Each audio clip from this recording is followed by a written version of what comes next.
Magandang araw po sa inyong lahat, lalong-lalo na po sa inyo, Sir Blair.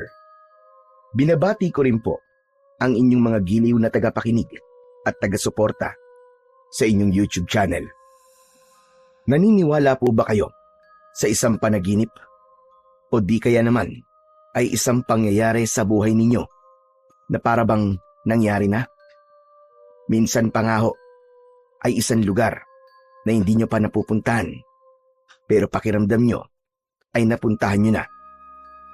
Ang kwento po kasing ibabahagi ko sa inyo ay tungkol sa ganong karanasan sa buhay ko na kahit kailan ay hinding-hindi ko makakalimutan. Nangyari po yon taong 1981 sa baryo ng Alfonso, kung saan ako po ay isang tanod na nagbabantay sa tarangkahan ng baryo kasama ng aking kaibigan na si Nolan. Sa pagraronda po naming magkaibigan sa kagubatan, natagpuan po namin ang isang lumang mansyon na nagbigay talaga sa amin ng kakaibang kilabot.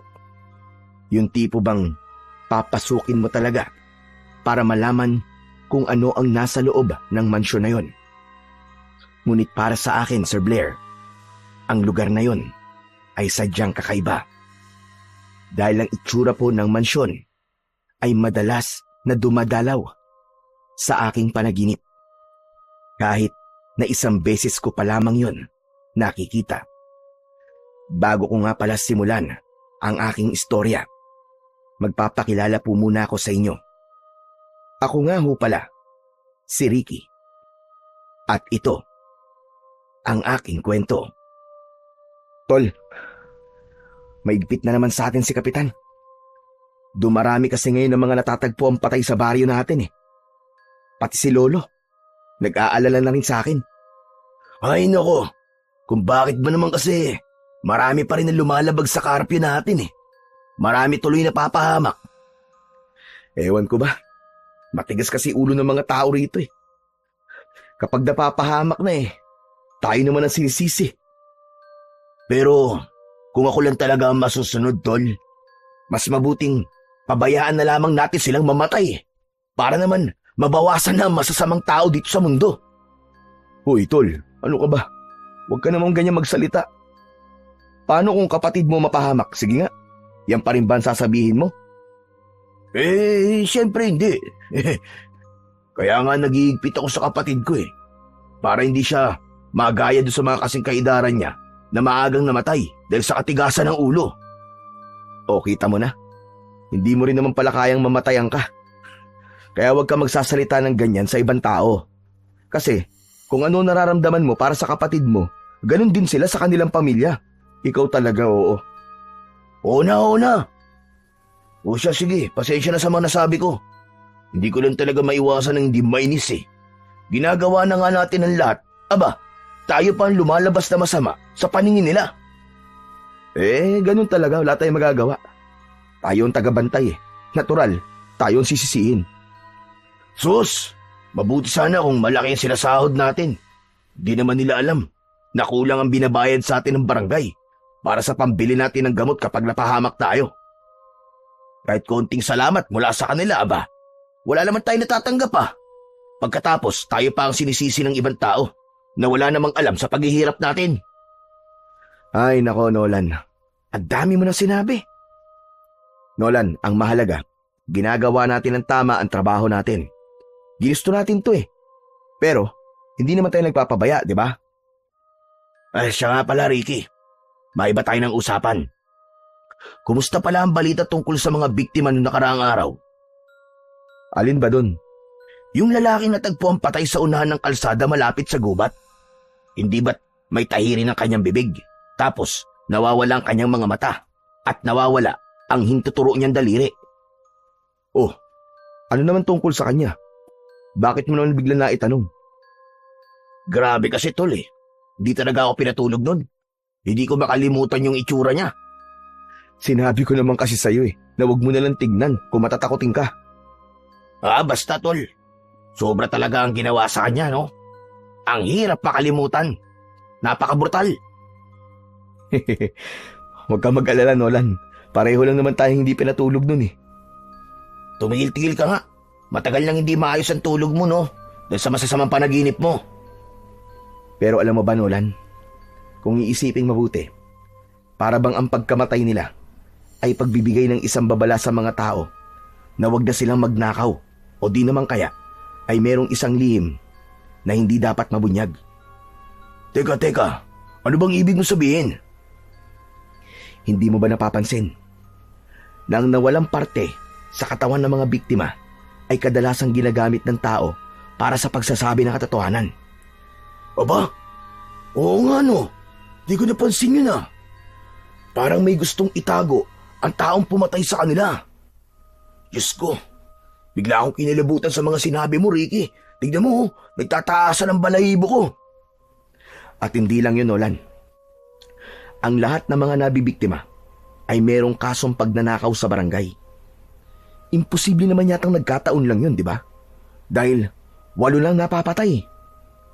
Diyos ko, parang tama ka sa mga sinabi mo, Ricky ah. Hindi kaya ang pumatay sa kanila eh. Ang taong pinagdakawan nila. Pwede. Pwede yun. Pero, di pa rin ako sigurado. Baka meron pang mas malalim na dahilan kung bakit pinatay sila. Ay nako, wag na nga natin pag-usapan ng tungkol dyan. Lalo lang akong kinikilabutan eh. Teka tignan mo. Sa banda ron nagkakagulo sila. Halika, lapitan natin.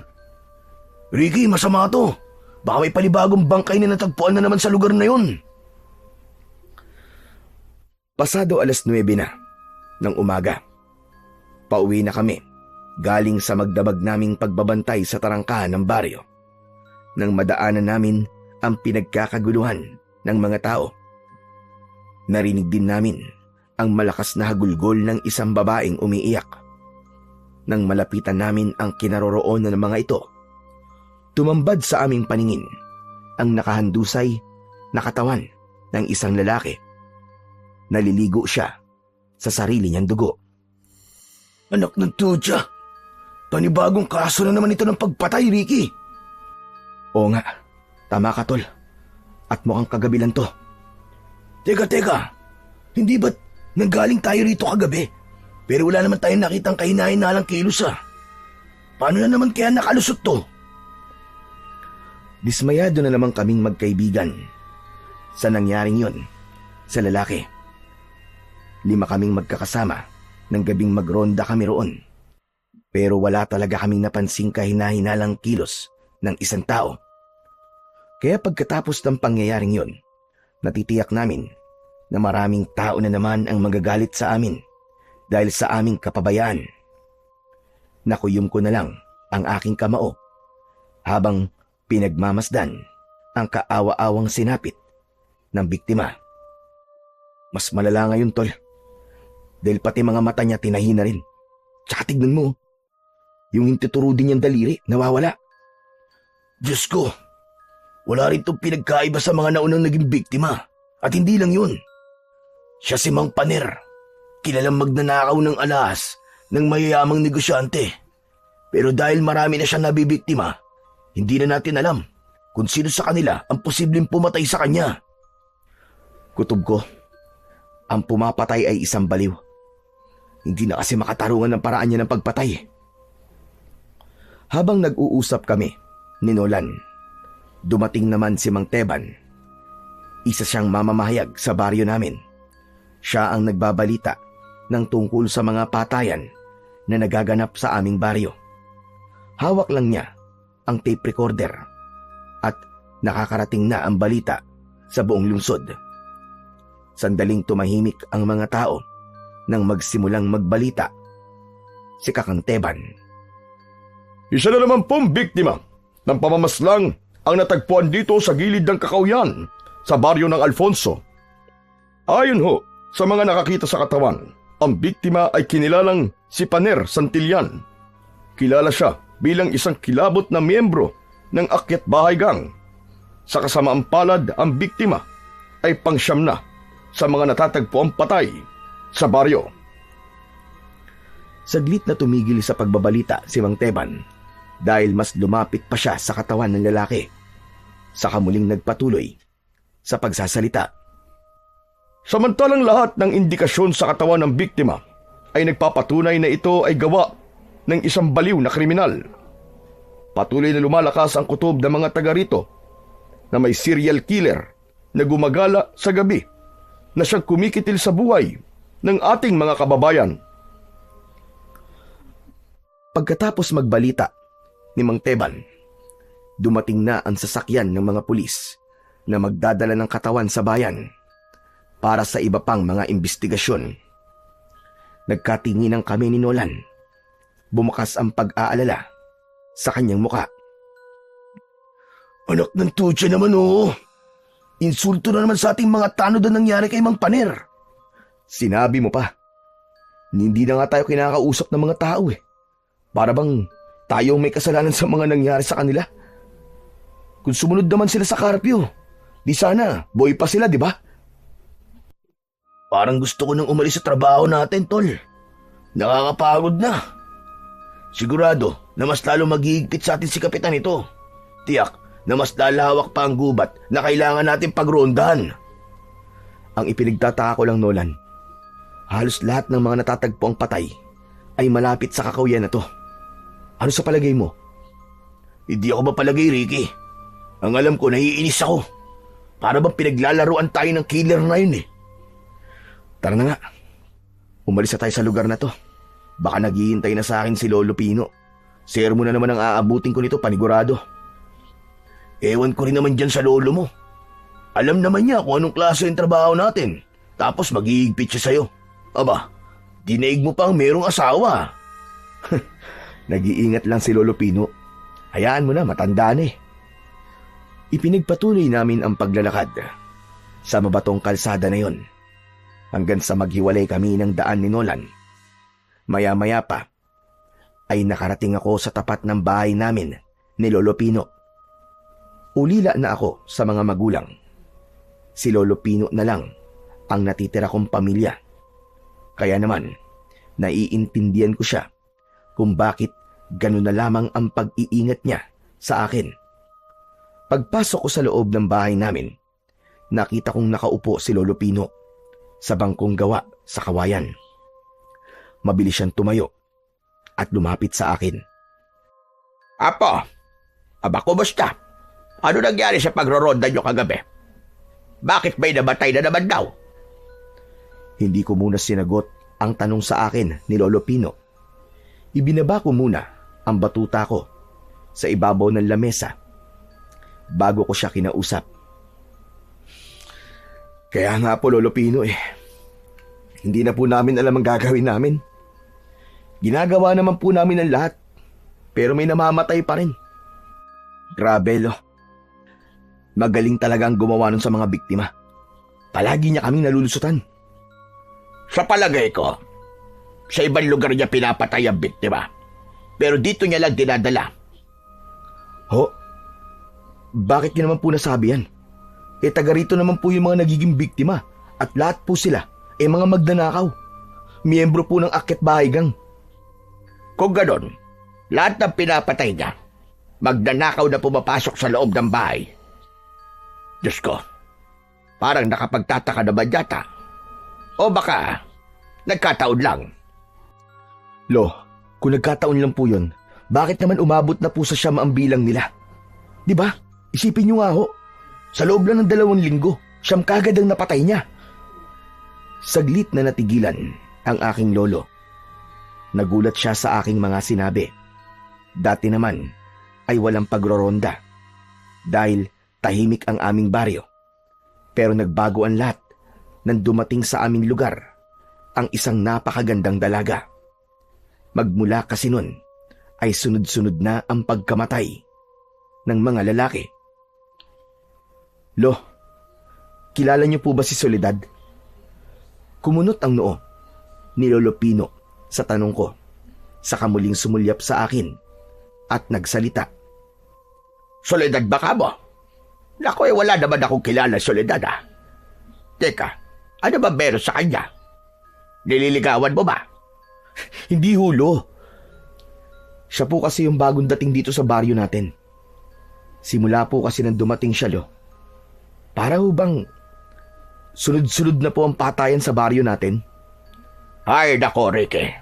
Masama ang magbintang sa kapwa, lalo na kung wala kang ebidensya. Hindi ko naman po siya pinagbibintangan eh. Pinaghihinalaan pa lang ho. Kasi nakapagtataka lang po yung pagkakatugma sa pagdating niya at pagsisimula ng patayan sa baryo natin. Apo, hanggat walang patunay, huwag kang mag-isip na masama sa isang tao. Abay, para na rin panghusga ang ginagawa mo. Pasensya na po, Lo. Sige po, hindi na po mauulit. Maya-maya pa ay humikab ako para ipakita sa lolo ko na inaantok na ako. Kaya lang, ni minsan ay hindi ko naranasan ang magkaroon ng maayos na tulog. Dahil yun sa masasamang panaginip na dumadalaw sa aking pagtulog. O siya, sige. Magpahinga ka na at matulog. Babantayan na lang kita habang natutulog ka. Ganun kalaki ang sakripisyo sa akin ni Lolo Pino. Kailangan niya akong bantayan sa pagtulog. Madalas na dumadalaw sa aking panaginip ang isang nakakatakot na nilalang na nakatayo sa silid ko habang pinapatay niya ang isang babae at isang lalaki.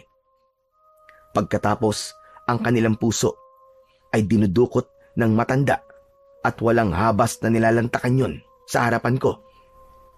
Bukod pa ron, pare-pareho lamang ang itsura ng bahay sa bawat panaginip ko. 2 palapag yun na malaki ang sukat ng kabuuan ng mansyon. Kaya sa tuwing nagigising ako, nahihirapan akong huminga nang dahil sa labis na takot.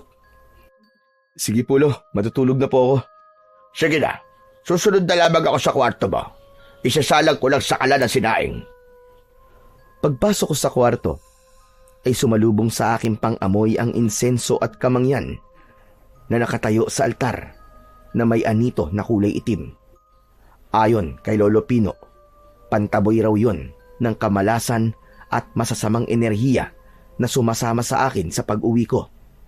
Pero hindi naman ako naniniwala sa mga ganon.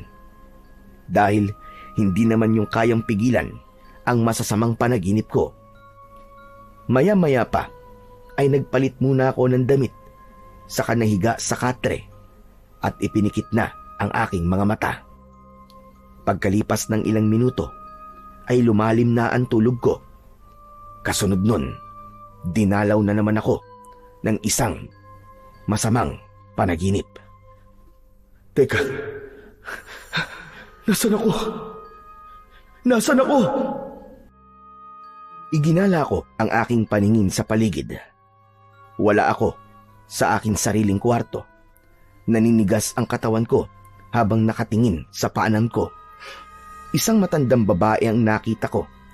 Nakaupo siya sa tumba-tumbang upuan na gawa sa uway. Nagtatahi siya ng damit habang nakangisi. Mabuti naman at gising ka na. Kanina pa ako naghihintay sa iya. Ano po? Tumayo ang matandang babae at sa paglapit niya sa akin sa higaan ay inilapit niya ang karayom na merong sinulid. Tatahiin niya sana ang aking bibig nang biglang may malakas na enerhiyang humilas sa aking katawan. Kaya nagising ako mula sa aking panaginip. Habol ang sarili kong hininga ay umupo ako sa katre. Nakita ko si Lolo Pino. Nakatayo siya sa harapan ko. Hindi na maganda nangyayari sa iyo, Apo. Kailangan gamutin na kita. Huwag niyo na po akong gamutin, no? Dahil kahit ilang beses niyo pa po akong gamutin, paulit-ulit pa rin po na bumabalik sa akin ang masasamang panaginip na yun. Patawarin mo ako, Ricky. Kung hindi kita kaya pagalingin. Wala naman po kayong kasalanan, Lolo Pino eh. Matagal na po akong nakakaranas ng ganito. Sanay na po ako. Pero Lo, yung panaginip ko po kanina, sinulid at karayom naman po ang hawak ng matandang yun. Hindi ko na po maintindihan kung ano po ba nangyayari sa akin. Natigilan si Lolo Pino. Kaya napatitig ako sa kanya.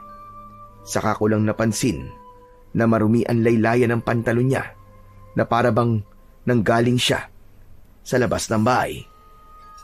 Lo, saan po kayo nagpunta? At marumi po ang paa niyo.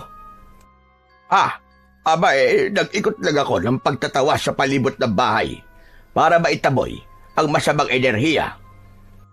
Palagi kong naririnig yun mula kay Lolo Pino. Kaya hindi na ako nagtanong.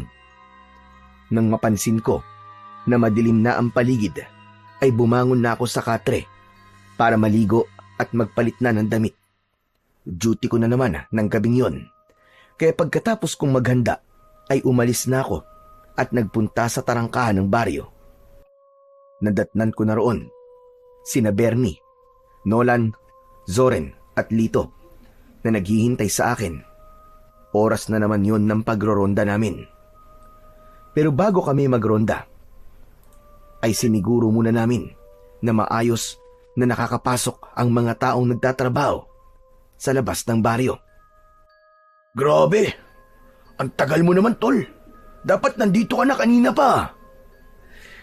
Wala, pasensya ka na, tol. Napasarap yung tulog ko eh. O ano, kumusta sitwasyon dito? Eto, 2 tao na lang ang hinihintay natin na makakabalik sa baryo. Inililista namin ang mga tao na labas-pasok sa baryo, pati ang oras ng kanilang pag-alis at pagdating. Yun ay dahil pa rin sa mga nangyayari sa baryo namin. Hindi namin isinara ang tarangkahan hanggat hindi pa nakakauwi ang mga lumabas na tao. Maliban na lamang kung lumampas sila sa 10:00 ng gabi ng oras ng karpyo. Isinasarado na namin yon kapag lumampas na sa oras, yung kasi ang utos ng kapitan. Meron lang na may iwan na isa para magbantay sa pinto at kami naman ay magroronda na sa kagubatan. 2 kaming pangkat sa pagroronda, 1 pangkat ni kapitan at pangkat naming mga tanod. Maya-maya pa ay bigla naming nakita si Soledad. Nangingibabaw ang ganda niya sa suot niyang mahabang bestida na kulay itim. Palagi siyang dumadaan sa tarangkahan ng 10:00 ng gabi. Kahit nakita ko na si Soledad, inginuso pa rin siya ng kaibigan ko. Babae oh. Ang ganda talaga ni Soledad, no? Kaya lang, suplada eh. Sus, nag-iingat lang ang tao sa mga kagaya mo. Nako, di niya dapat ako iwasan dahil mabuti akong tao, no? Hindi babaero at hindi manloloko. We, maniwala ako sa'yo. Natigil kami sa pag-uusap ni Nolan nang tumigil sa aming tapat si Soledad. Seryoso siyang tumingin nang matagal sa amin. Magandang gabi, Soledad. Pero hindi niya ako pinansin. Sa halip, nilampasan niya kaming dalawa ni Nolan. Dahil doon, nilapitan kami ni Bernie at Zoren. Kasunod ng pagbibiro nila sa akin. Si Nolan naman, hindi na iwasan ang hindi magkomento sa kilos na yon ni Soledad. Alam mo, Ricky, kakaiba talaga ang babaeng yun.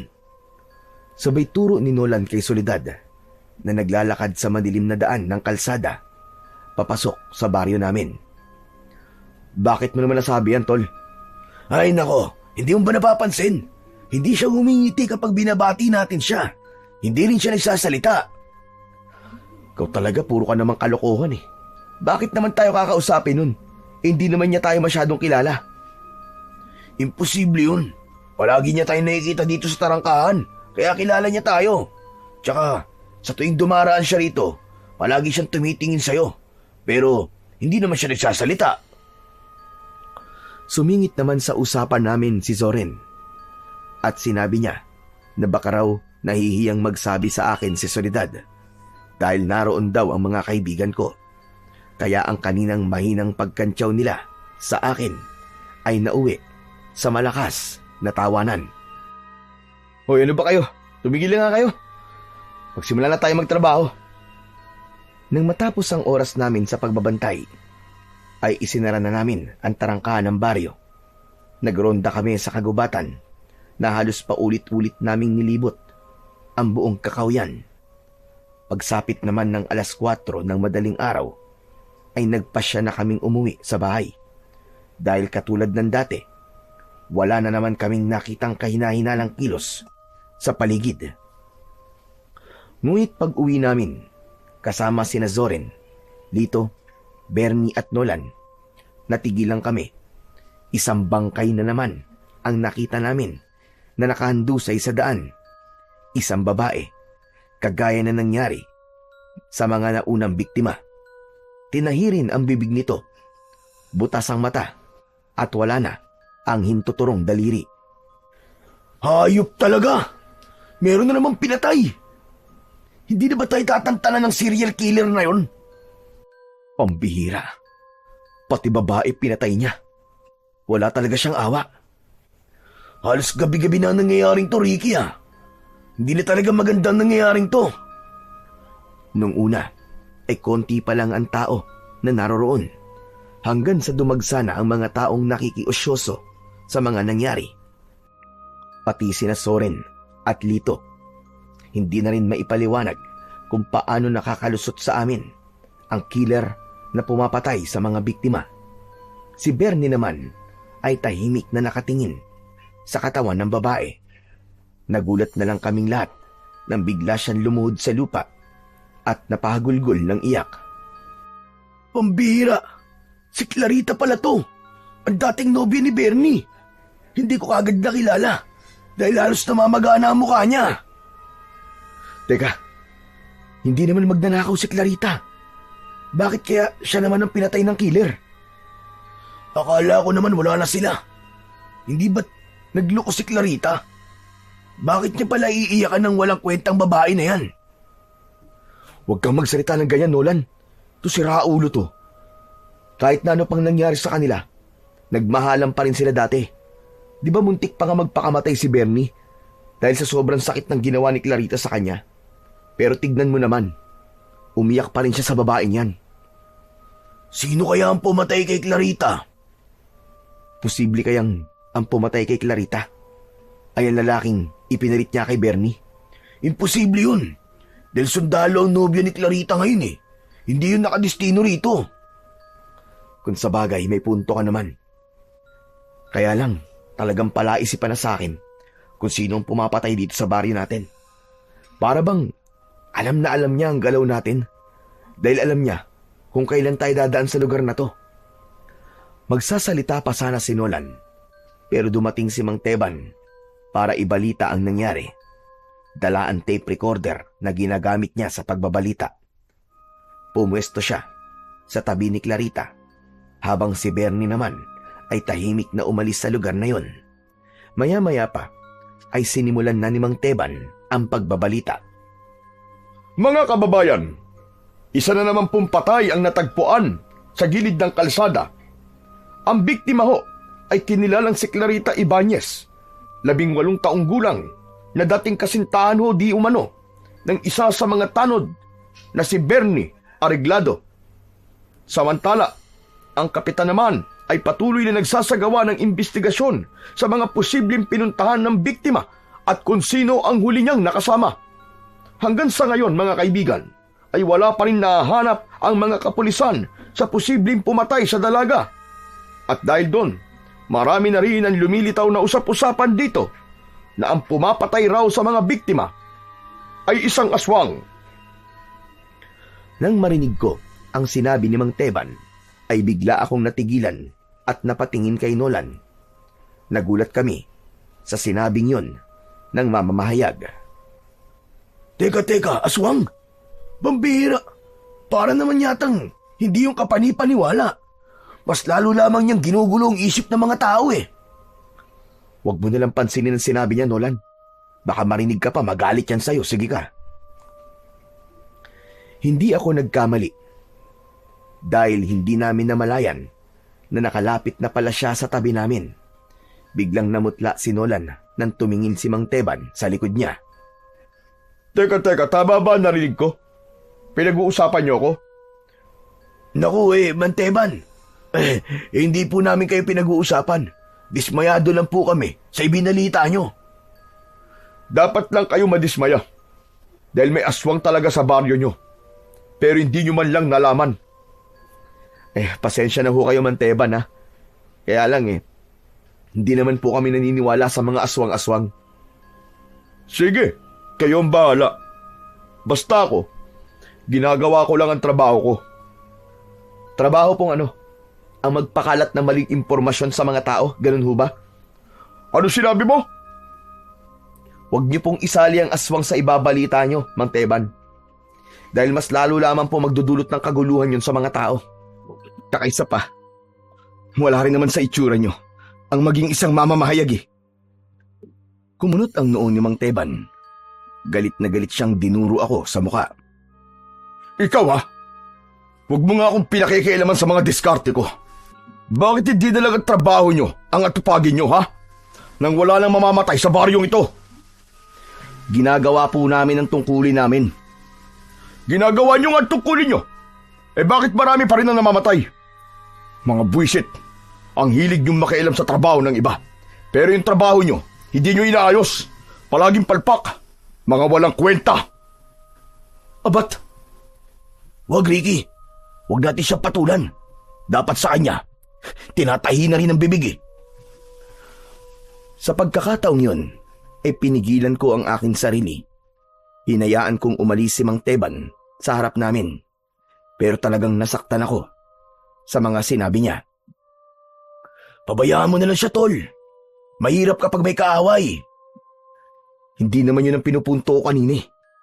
Kapag nagpakalat kasi siya ng maling impormasyon, magkakagulo ang mga tao at mahihirapan na tayong hulihin ng tunay na pumapatay sa mga biktima, hindi ba? Alam ko naman yun, pero naisip ko rin. Wala namang magbabago kahit makipag-away tayo sa kanya. Ay nako, sana talaga matigil na ang pagpatay sa mga kababaryo natin. Pati ako, nag-aalala na rin sa kaligtasan natin eh. Isang malalim na buntong hininga ang pinakawalan ko habang tinitignan ang biktima na pinag-uusungan ng mga dumating na pulis.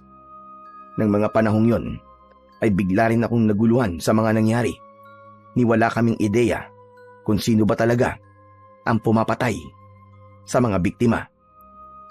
Ang mabuti pa umuwi na lang tayo para makapagpahinga na. Nang sa ganon, kahit pa paano, may lakas tayo mamayang gabi. Mabuti pa nga, Nolan. Isa pa, baka nakarating na ulit ang nangyaring ito kay Lolo Pino. Mag-aalala na naman yun sa akin eh. Isang tapik sa balikat ang ginawa sa akin ni Nolan. Saka kami naghiwalay sa paglalakad. Pagdating ko sa bahay, abala naman si Lolo Pino sa pakikinig sa radyo, kaya hindi ko muna siya inabala. Dumiretso na ako sa aking kwarto para matulog. Paghiga ko sa aking katre, ay nahulog naman ako sa malalim na pag-iisip. Naging palaisipan sa akin ang mga nangyayari. Maya-maya pa, ay bigla kong naramdaman ng antok. Hindi ko alam kung gaano na ako katagal na nakatulog. Pero dahil sa masamang panaginip, bigla kong naramdaman ng kamay ni Lolo Pino sa aking balikat. Hanggang sa ginising niya ako. Ricky! Ricky apo, gumising ka! Nananaginip ka na naman! Natatandaan ko, nakita ko sa panaginip ko ang isang mansyon sa gitna ng kakahuyan. Walang ilaw yon, ngunit nararamdaman ko na parabang hinihila ako na pumasok sa loob nun. Kaya naman, isang malalim na buntong hininga ang pinakawalan ko. Pagkatapos ay bumangon ako at naupo sa katre. Ganun pa rin ba panaginip mo? Ay nako, mukha yatang napapadalas na mga panaginip mo, apo. Tama po kayo, Lolo Pino. At lahat ng yun, halos pare-pareho lamang po ng eksena. Isang mansyon na nakatayo sa kakahuyan ang palaging lumalabas po sa panaginip ko. At nakakaramdam po ako ng labis na takot, Lo. Lo, may dapat po ba akong malaman tungkol sa nakaraan ko? Hindi po kaya ang mansyon na madalas ko pong nakikita sa panaginip ko ay may kaugnayan po sa nakaraan ko? Ano bang nakaraan ang tinutukoy mo? Wala po. Kalimutan niyo na nga lang po ang tanong ko. Hay nako, huwag kang papadala sa mga panaginip mo. Wala namang katotohanan yun. Hala, sige na. bumangon ka na dyan at kumain ng hapunan para maaga kang makapasok sa trabaho. Nakakatamad na pong magtrabaho, Lo. Wala naman pong nangyayari sa pagroronda namin eh. Huwag kang tabarin, Ricky. Alalahanin mo, buhay ng mga tao nakasalalay sa ginagawa nyo. Basta tatandaan mo lang at sinasabi ko sa'yo, ha? Huwag kang lalayo sa pagroronda. Huwag kang pupunta sa pinakapusod ng kagubatan. Bakit naman po? Marami ang mababangis na hayop sa lugar na yon. Kaya nga palagi ko sinasabi, hindi lang dapat puro batuta na lamang ang dala nyo. Dapat may sandata rin kayo na magagamit laban sa kanila. May dala naman po akong kutsilyo eh. Sapat na po siguro yun. Ikaw ang bahala. Basta mga ibiniling ko sa'yo, palagi mong tatandaan. Tumango ako bilang tugon sa mga sinabi ng lolo ko. Pagkatapos kong kumain ay umalis na rin ako para bumalik sa trabaho. Nadatnan ko si Kapitan na kinakausap ang mga kasama ko. Lumapit naman sa akin si Nolan. O tol, bakit ngayon ka lang? Kanina ka pang hinahanap ni Kapitan. Bakit daw? Nagmamadali akong lumapit kay Kapitan. Umarap siya sa akin at kinausap niya ako. Sinabi niya, sa pusod daw kami ng kagubatan magroronda, kaya kakailanganin daw namin ang mga sibat. Nag-alala ko dahil yun pa naman ang unang ibinilin sa akin ni Lolo Pino. Pambihira namang kamalasan to. Bakit pare? Katatapos lang namin mag-usap ni Lolo Pino kanina eh. Ayaw niya ako magpunta sa gitna ng kagubatan eh. Naku, pwede ba naman ang hindi? Utos ni Kapitan yun. Isa pa, kasama sa tungkulin natin to eh. Teka, ano raw bang dahilan ni Lolo Pino mo? Sabi niya kasi, marami daw mababangis na hayop sa lugar na yon. Tol, kapag marami naman tayo, hindi makakalapit sa atin ang mababangis na hayop. Hindi naman sila basta-bastang umaatake sa tao eh. Isa pa, may mga dala tayong sibat. Saka huwag ka na mag-alala. Hindi naman malalaman ni Lolo Pino mo na nagpunta tayo sa gitna ng kagubatan eh. Magtatanong pa sana ako nang biglang dumaan sa harap namin si Soledad. Kagaya ng dati, seryoso lamang siyang nakatingin sa akin. Bakit Soledad? May problema ba? Mainit ang gabi ngayon, ano? Oo. Mainit nga. Bakit? Kaya mainit din ang ulo ng mga tao. Pagkatapos niyang sabihin yun sa akin, ay iniwan niya kaming lahat na natitigilan. Nahabol namin siya ng tanaw habang nagtataka na napapatingin kami sa isa't isa. Si Nolan naman ay dismayadong napahawak sa aking balikat habang nagsasalitang nakatingin sa dalaga na naglalakad papalayo sa aming kinaroroonan.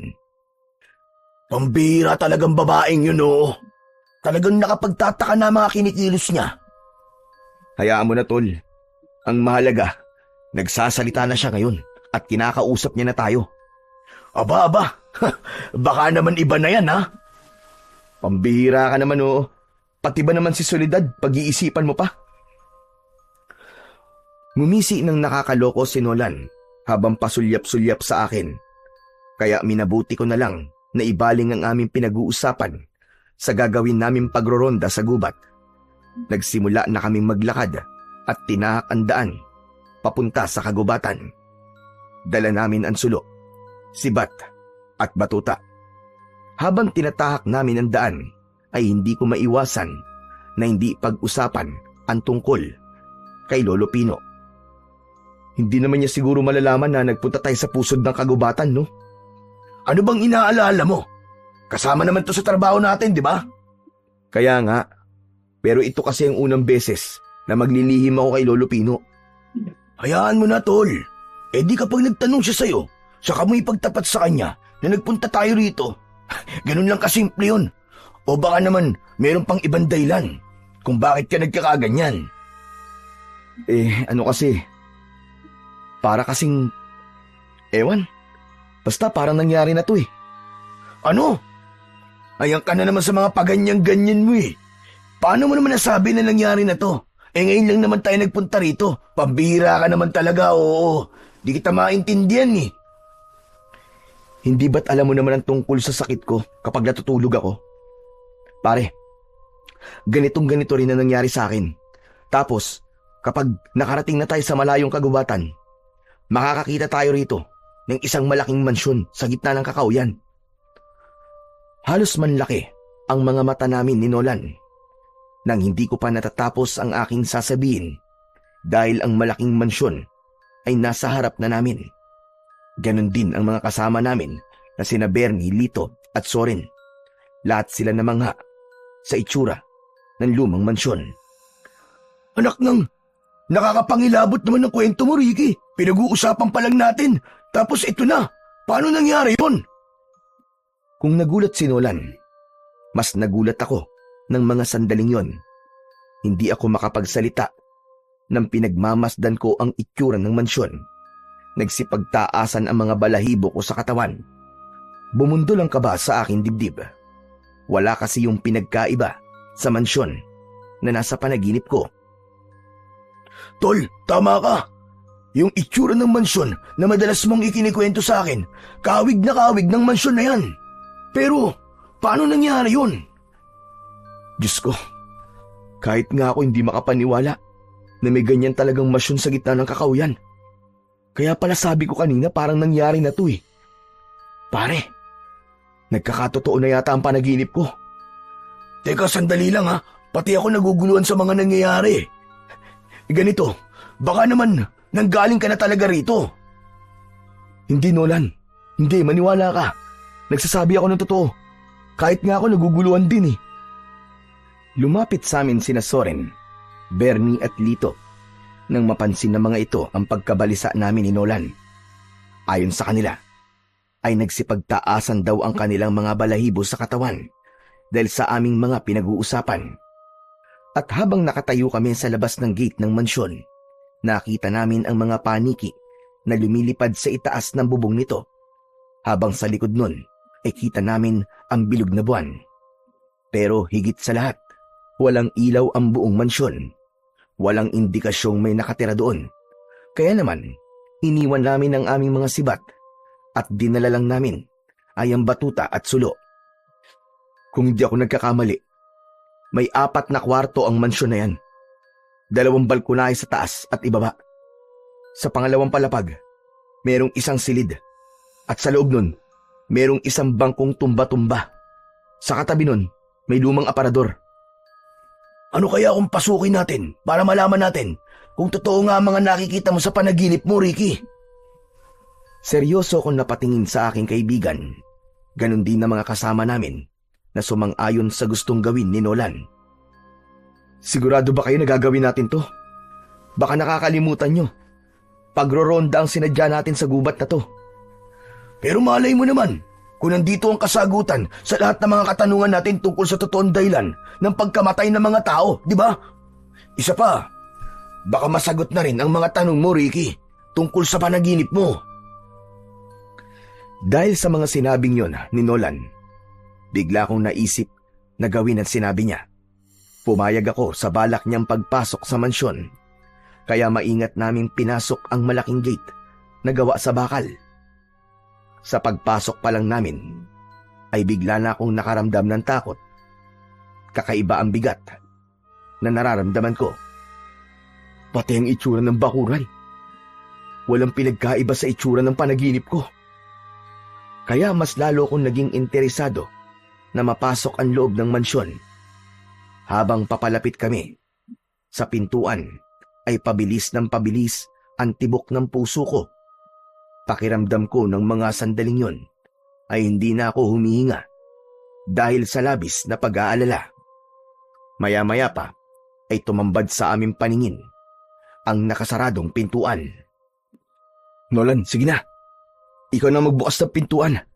Total, sanay ka naman sa mga kandado eh. Ano ka ba naman, Ricky? Ikaw na ang gumawa, di ba, sa panaginip mo. Dapat alam mo kung paano buksan yan. Si Bernie na ang nagpresenta na magbukas ng pintuan. Ngunit nang makita niya, nakakaiba ang lock ng pinto, umatras siya at itinuro sa akin ang pagbukas. Kaya wala na akong nagawa, kundi ako na ang gumawa nun. Gamit ang maliit kong kutsilyo, ay sinimulan kong sirain yon. Si Nola naman, ay pinagmasdan lang ako sa ginagawa ko. Teka, Tama kaya tong ginagawa natin? Bakit hindi magiging tama? Aalamin lang naman natin kung ano ba ang itsura ng loob ng mansyon. Wala naman tayong pakikialaman sa loob niyan. Nag-aalala ako eh. Paano? Kung may nakatira pala dito. Pambihira ka naman oo. Nakita mo naman di ba, nakasarado ang pinto. Ibig sabihin nun, walang nakatira dyan. Isa pa akala ko ba? Nasa panaginip mo ang mansyon na to. Pagkakataon mo na to, tol, na masagot ang mga katanungan mo. Oo nga. Pero hindi kasama sa panaginip ko na magbubukas ako ng pintuan na to. Pambihira naman oo. Walang pinagkaiba to sa pagdanakaw eh. Ayaw mo nun, malalaman natin kung bakit pinapatay ang mga magdanakaw. Di ba? Kasi akala niya magdanakaw tayo eh. Pero sa dami natin to, imposible na masaktan niya tayo. Kaya sige na, simulan mo na ang pagbubukas ng pinto. Dahil sa kakulitan ni Nolan, ipinagpatuloy ko ulit ang pagbubukas ng pintuan habang ang tatlo naming kasama ay panayan linga sa paligid. Oo, dahan-dahan lang. Baka masira mo yan eh. Anak ng tutsa naman oo. Natural masisira to dahil wala naman tayong susi. Anong gagawin ko? Sige na. Bilisan mo na kasi. Huwag mo nga akong tarantahin. Naku, yari ka. Nasira na yata ng tuluyan ah. Pinuwersa mo eh. Ang ingay mo. Pwede ba manahimik ka na muna? Tara, pasok na tayo. Hindi nagtagal ay nabuksan ko na nga ang pintuan. Kaya lang, nasira ang panara. At dahil maliwanag ang sulo namin ng mga sandaling yon, pansamantala namin yung pinatay upang walang makapansin sa amin. Nang mawala ang apoy sa sulo, tumambad sa aming paningin ang madilim na loob ng mansyon. Bernie, nasaan ang flashlight mo? Inilabas ni Bernie ang flashlight at iniabot yon sa akin. Saka ko naman binuksan. Kumalat ang liwanag nun sa sala at mula sa aming kinatatayuan, bumungad sa aming paningin ang mataas na hagdanan. Papunta yon sa itaas ng mansyon. Si Nolan ang nabigla sa mga nakita. Anak ng putya oo. Pati yung hagdan. Katulad din sa panaginip mo, Ricky. Dahil sa sinabi niyo ni Nolan, pati sina Lito, Bernie at Soren ay kinilabutan na din. Maging ako na napapalunok ng laway ay hindi rin maiwasan ang hindi matakot. Naisip ko tuloy na baka bahagi pa rin yon ng panaginip ko. Tol, halika nga kurutin mo ang pisngi ko. Baka nananaginip lang ako eh. Kinurot ni Nolan ang pisngi ko at naramdaman ko ang sakit nun. Kaya naisip ko na hindi nga ako nananaginip. Ang hagdan. Yari sa Nara. Sa itaas, meron 2 malaking banga na may disenyo ng isang dragon na may kagat na rosas. Saglit akong natigilan nang bigla kaming nakaramdam ng malamig na hangin sa aming paligid at ang flashlight na hawak ko ay nagsimula ng kumurap-kurap. Bernie, akala ko ba? Di battery yung flashlight mo? Bakit nagkakaganyan? Sumagot naman si Bernie at sinabi niyang imposibleng magloko ang flashlight niya dahil bagong bili raw ang battery nun. Humigpit ang kapit ko sa flashlight at dahan-dahan na humakbang papalapit sa puno ng hagdan. Tara, doon tayo sa taas. Tignan natin kung may 2 banga sa dulo ng hagdan. Kaya ipinagpatuloy namin ang pag-akyat sa itaas ng hagdan. Halos magsiksikan kami sa pag-akbang sa hagdan, papunta sa pangalawang palapag ng mansyon. Habang humaakbang kami, ay sumalubong naman sa aming pang-amoy ang mabahong singaw ng hangin. Ang baho ah! Amoy nabubulok na naman ng hayop. Ewan, basta ang baho dito. Oo nga, parang may namatay sa lugar na to. Si Lito naman ay napasiksik sa aming dalawa ni Nolan, habang sina Soren at Bernie tahimik silang lumingalinga sa paligid ng loob ng mansyon. Pagtaas namin at makarating kami sa dulo ng hagdan, tumambad sa aming 5 ang 2 banga na binanggit ko kanina, kaya napasigaw ang mga kasama ko dahil sa takot. Ano ba? Pwede mo kayong maingay? Ang iingay nyo! Paano hindi kami mag-iingay? Lintik na yan, oh! Ano ba nangyayari? Paano mong nalaman ang tungkol sa mga banga na yan, Ricky? Dahil totoo ang panaginip ko, Nolan. Maliwanag na ang mansyon na to ay may kinalaman sa buhay ko. Hindi lang yung isang simpleng panaginip. Sa halip, totoong nakarating na ako sa lugar na to. Hindi ko lang maalala kung kailan. At ipinapaalala lamang sa akin yun ng panaginip ko. Pati ang bilang ng kwarto. Tugma rin sa sinabi mo kanina. At ngayon naman, papasok tayo sa loob ng silid na nasa gitna, kung saan nabanggit ko sa inyo kanina na mayroong lumang aparador at isang upuan na tumba-tumba.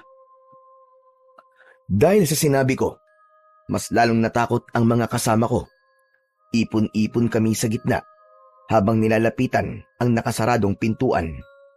Nanginginig ang tuhod ko nang lapitan namin ang pinto ng silid na yon. Halos hindi na ako humihinga habang hindi inaalis ang paningin sa tinutumbok ng liwanag ng flashlight. Mukhang wala talagang nakatira dito dahil masyado ng marumi at makapalang alikabok sa sahig. Habang papalapit kami sa nakasaradong pintuan ng silid, mas lalong tumindi ang naaamoy kong mabahong amoy na parabang nabubulok na laman ng tao. Kaya sinulyapan ko ang mga kasama ko. Wala ba kayo naaamoy? Sobrang baho na dito. Huwag na kaya tayong tumuloy. Ang totoo, kaya ako nasabi yon dahil hindi ko kayang makita kung ano ang itsura ng loob ng silid. Pero dahil nga nahihiwagaan ang mga kasama ko sa loob ng mansyon, ipinagpatuloy namin ang paglalakad. Pagtigil namin sa tapat ng silid na nasa gitna ng dalawang silid, hinawakan ko ang seradura ng pinto at pinihit yon. Nang tumunog ang pihitan, napatingin ako kay Nolan. Ano? Ano pang hinihintay mo? Sige na! Buksan mo na, tol! Dahan-dahan kong binuksan ang pinto habang kinakabahan. Pagpasok namin sa madilim na loob, ay nanlaki ang mga mata ko. Wala rin yung pinagkaiba sa itsura ng silid sa panaginip ko. Doon na ako nagsimulang mag-alala at matakot. Ano to? Anak ng... Paano nangyari to? Bakit, Ricky? Igala mo ang paningin mo at alalahanin mo ang itsura ng panaginip ko sa kwartong to na madalas kong kinikwento sa'yo. Teka. Naku, Diyos ko po, totoo nga, Ricky. Umalis na tayo rito. Natatakot na ako. Nolan, sabihin mo, bakit nangyayari sa akin to? Abay, malay ko sa'yo. Si Lolo Pino ang tanungin mo. Siya ang nagpalaki sa'yo eh. Isang tumba-tumbang bangko, isang lumang aparador at isang kama. Lahat ng itsura, pati kulay, ay katulad na katulad sa mga nakita ko sa panaginip ko. Teka, bakit lumalapit ka sa aparador, Ricky? Huy, Ricky, anong gagawin mo? Hindi ko sinagot si Nolan. Kahit natatakot na ako, gusto kong malaman kung ano ang laman ng aparador na yon. Madalas kong makita ang isang matandang babae na may kinukuha sa loob nun. Dala ng kuryosidad at pagpapadala sa bugso ng aking damdamin, binuksan ko yun. Sa pagsalubong ng alikabok sa aking pangamoy, bumungad sa aking paningin ang maraming iba't ibang kulay na sinulid. Sa pinto naman ng aparador, may karayom, gunting at tela. Ano mga yan? Teka, hindi ba't kakulay sila ng mga sinulid na ginagamit sa pagtahi sa bibig at mata ng mga biktima? Napansin mo ba? Nanginginig ang aking mga kamay nang dumako ang aking paningin sa mga garapon na nasa istante ng aparador. Sa pagkakataong yun, napaupo ako sa sahig at lalong nagkagulo kami sa loob ng kwartong yun.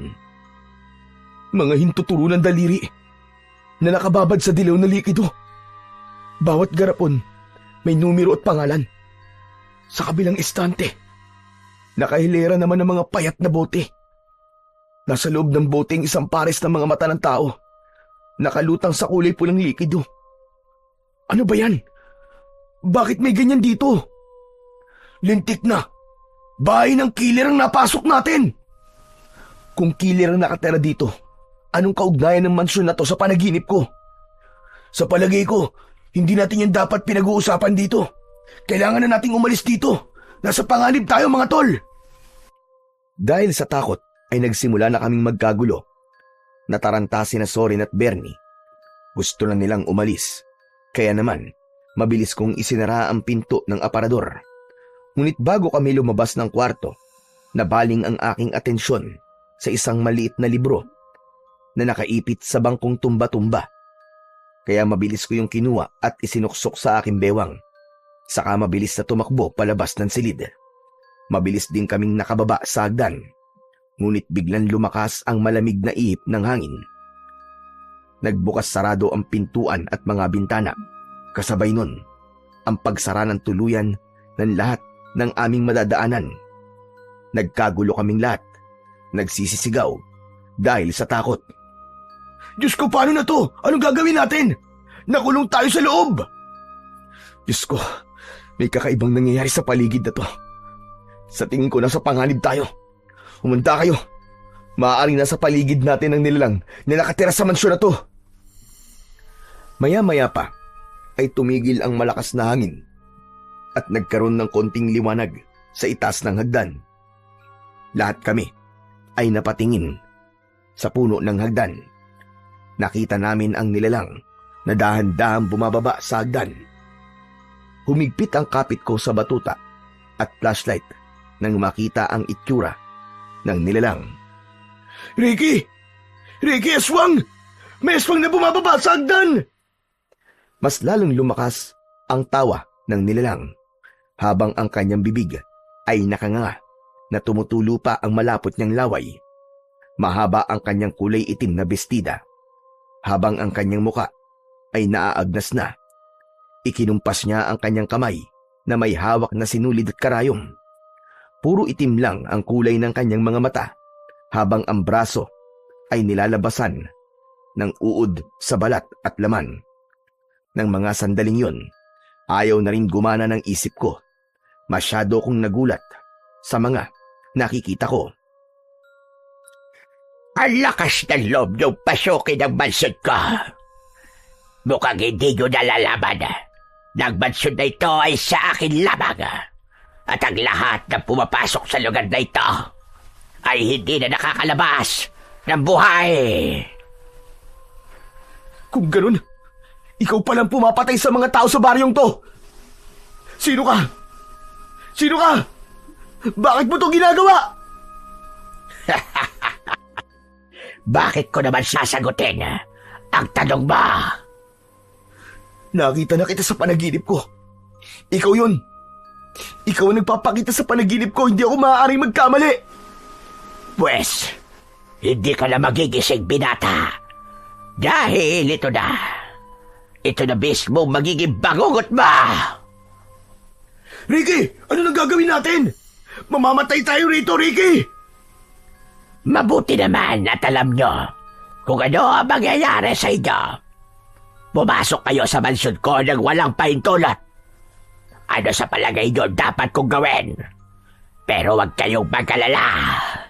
Hindi naman nila malalaman kung sino ang pumatay sa inyo. Dahil tatahiin ko ang bibig ninyo at ang mga mata. Kagaya ng ginawa ko sa iba. Habang bumababa ng hagdanan ang aswang, ay panay pa rin ang tawa nito. Pinilit kong magpakatatag ng mga sandaling yon. Dahil sa takot, sinubukan ni Bernie at Soren na tumakas.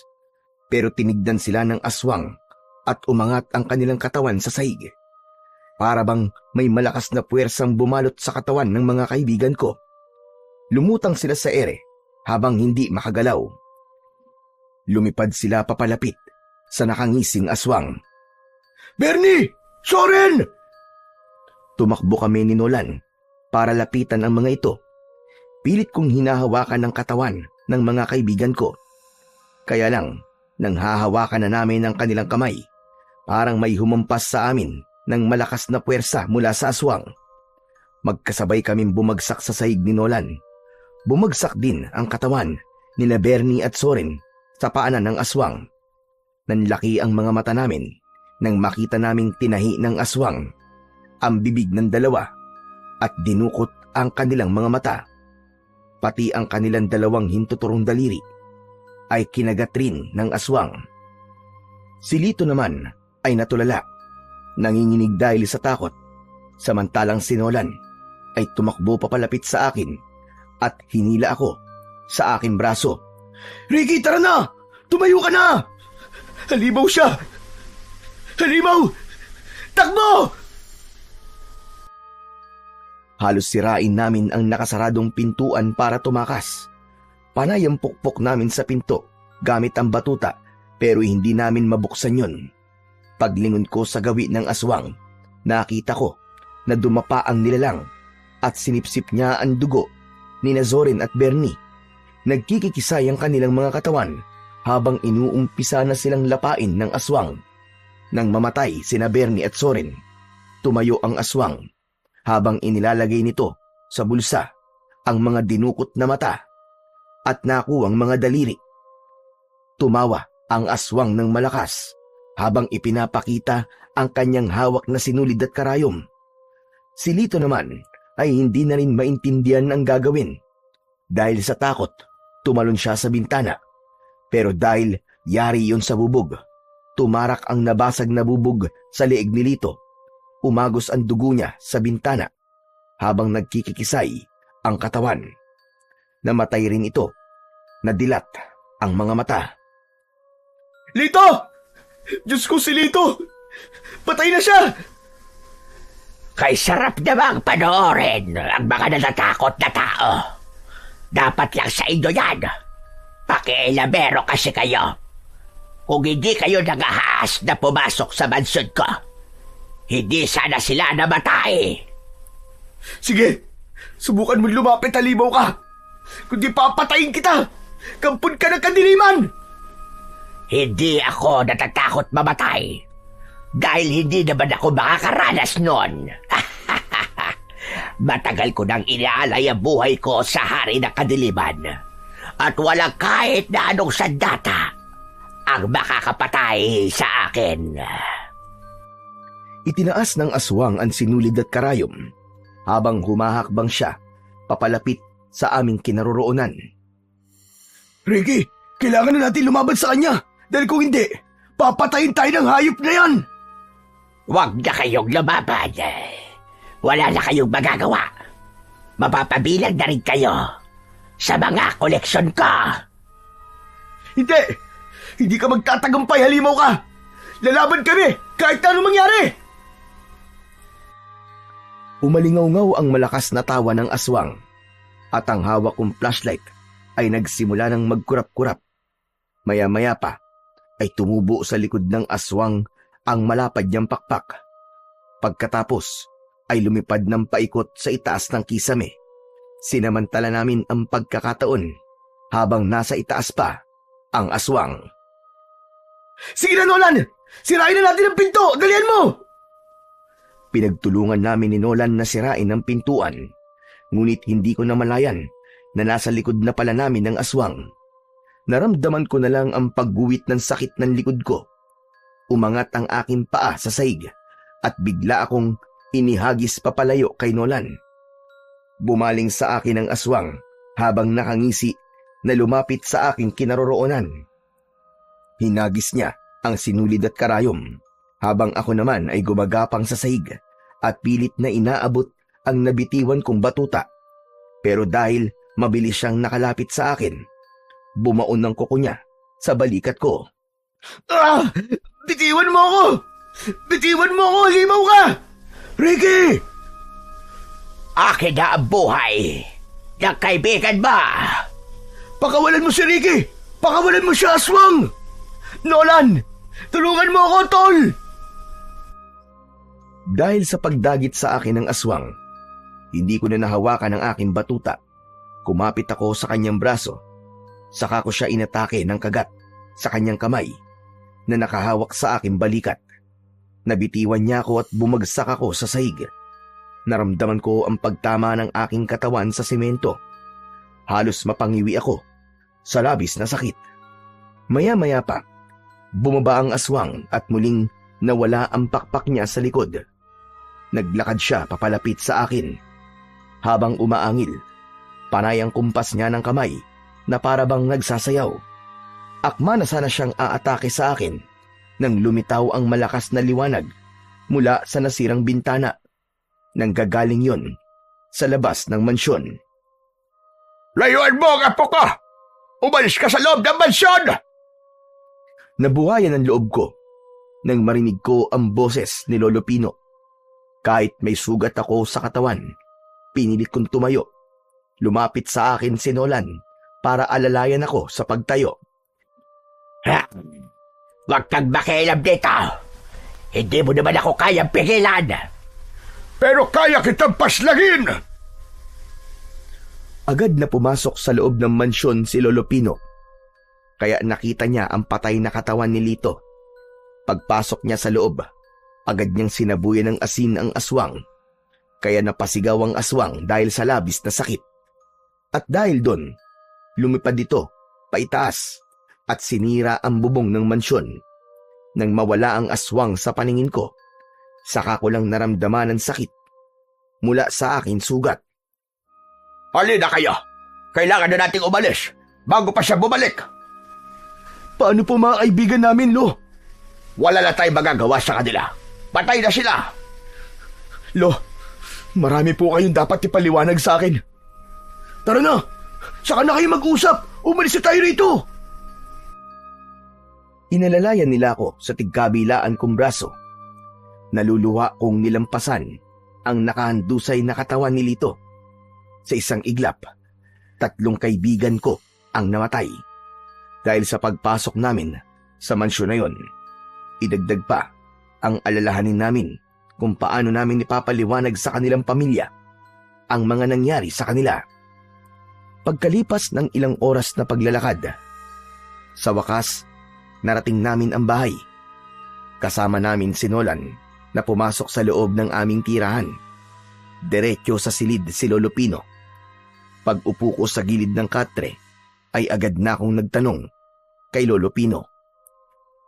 Lo, hindi na po kayo maaaring magsinungaling sa akin. Ano po ang ibig sabihin ng mga panaginip ko? Ang mansyon na yon. Yun din po ang mansyon sa panaginip ko, Lo. Ano po ba talagang totoo?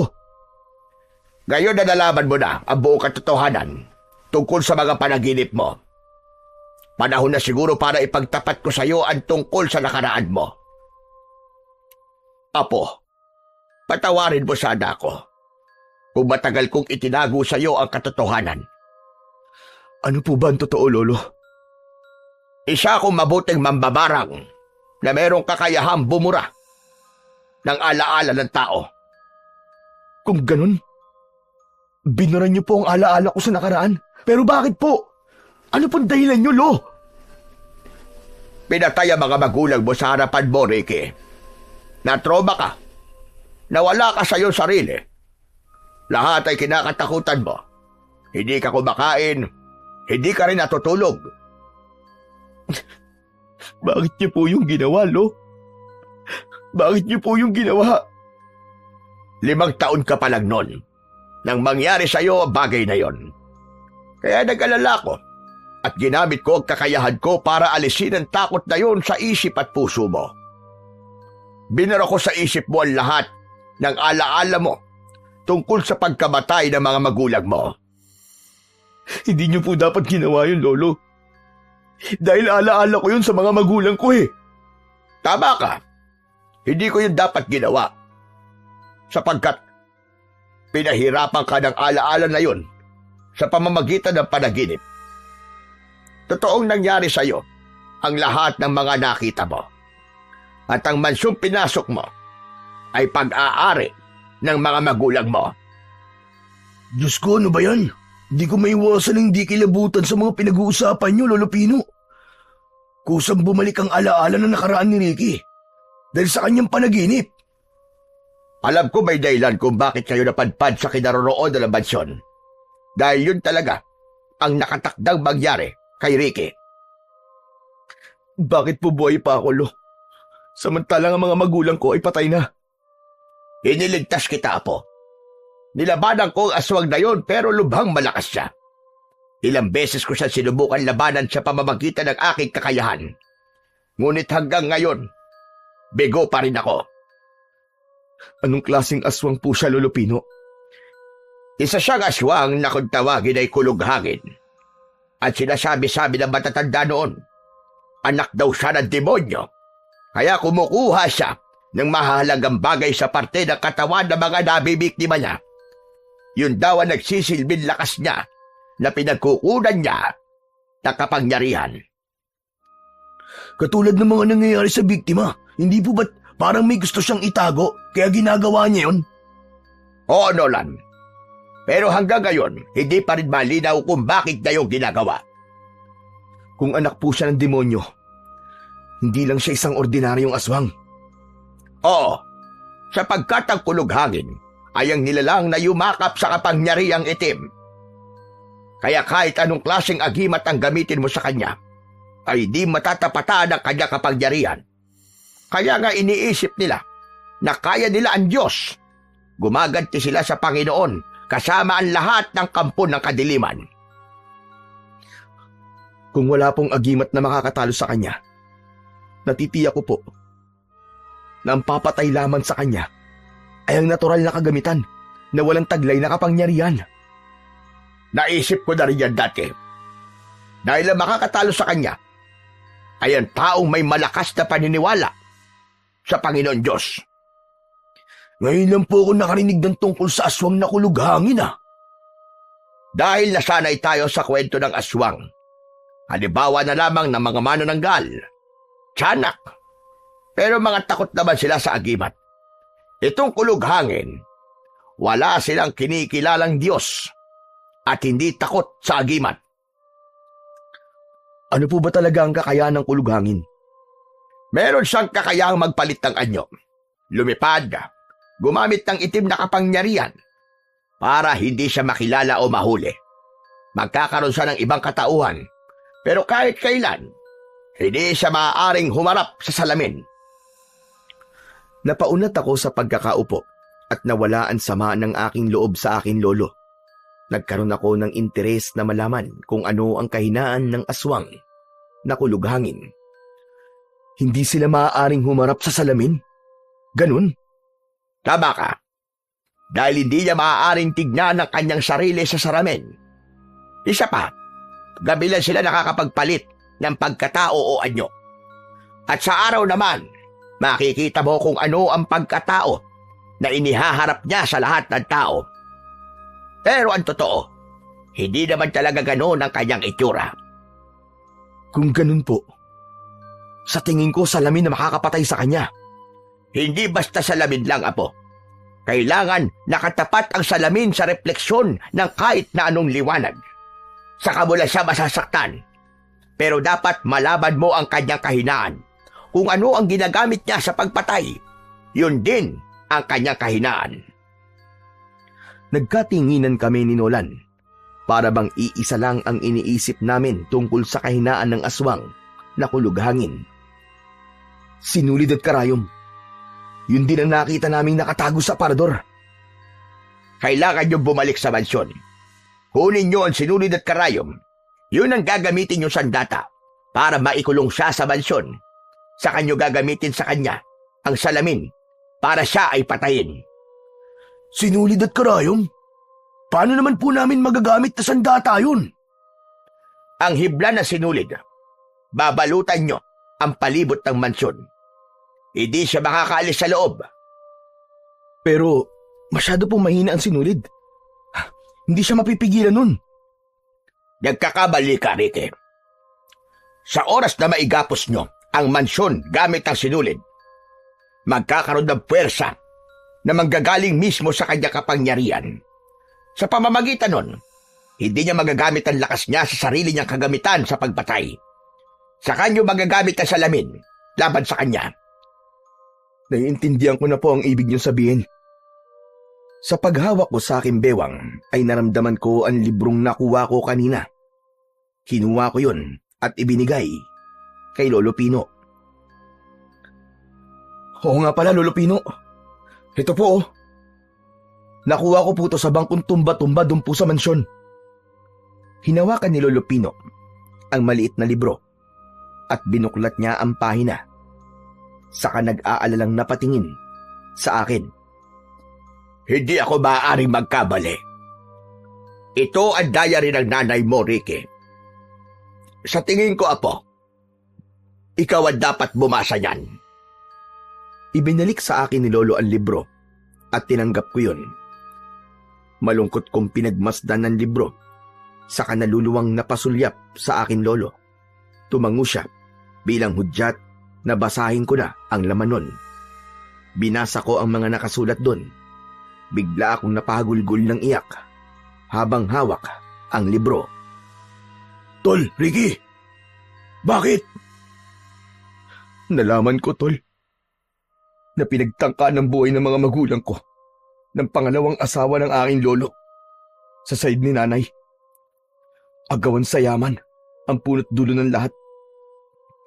Kaya tinatahi ng aswang ang bibig ng kanyang mga nagiging biktima para hindi malaman ng lahat na buhay pa siya at siya talaga ang pumatay sa mga magulang ko. Ang sumunod na pahina naman ay wala na naging karugtong sapagkat pinatay na sila ng aswang na si Lola Socorro.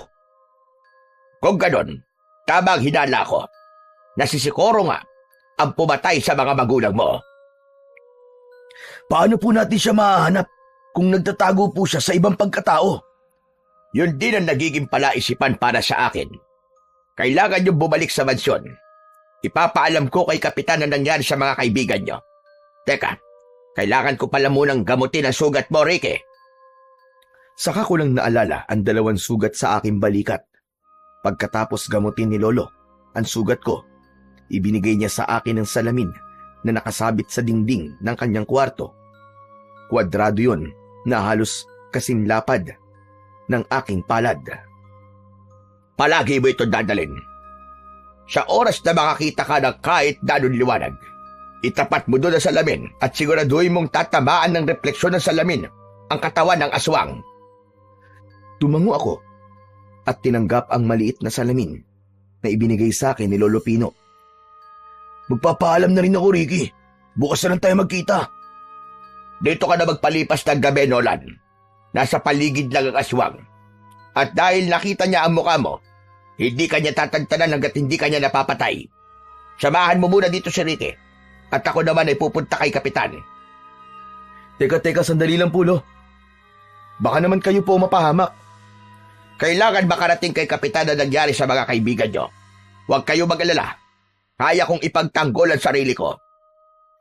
Hindi ko na napigilan si Lolo Pino dahil nagmamadali na siyang lumabas sa bahay namin. Ang salamin naman ay isinuksok ko sa aking bewang. Pagkatapos ay itinabi ko ang libro sa ilalim ng unan ko. Subalit ilang minuto lang ang lumipas. Magmula nang umalis si Lolo Pino, ay dumating naman sa bahay namin si Kapitan. Nakita niya na may benda ako sa katawan. Tinanong niya kami kung ano ang nangyari sa amin. Sinalakay po kami ng aswang at kaming 2 lang pong nakaligtas. Nagulat kami ni Nolan nang sabihin sa amin ni Kapitan na natagpuan ang 3 naming kaibigan sa gilid ng kalsada. Nagkatinginan kami ni Nolan. Teka, paano po nangyari yung, Kapitan? Sa lumang mansyon po namin sila iniwan. Diyos ko, kung ganun, sa mansyon pinapatay ang mga biktima, saka dadalhin sa ibang lugar para itapon ang kanilang katawan. Maliwanag na ang Socorro na yon ang pumatay sa mga biktima. Siya talaga ang salarin. Kapitan, bumalik na po kayo sa bahay niyo. Mamaya po pagsapit ng umaga, puntahan niyo ang mansyon sa gitna ng kakauyan. Aswang po ang pumatay sa kanila at doon po talaga nangyari ang pagpatay sa mga kaibigan namin. Tumango si Kapitan at agad na umalis sa lugar na yon. Naiwan kami ni Nolan na biglang nag-alala kay Lolo Pino. Ricky, si Lolo Pino umalis siya, di ba? Tapos nandito si Kapitan. Diyos ko, masama to. Anak nang, wag naman sana, Nolan. Dahil sa pag-aalala, lumabas kami ng bahay. Nagpabalik-balik kami sa paglalakad sa loob ng bakuran. Malakas ang kaba sa aking dibdib. Natatakot ako na baka kung ano na ang nangyari sa aking lolo. Pag nagkataon, hindi ko alam ang gagawin ko. Anak ng putya, oo. Paano to? Hindi na natin maaaring ipagpabukas pa ang pagpunta sa mansyon. Kailangan ko ng kumilos, Nolan.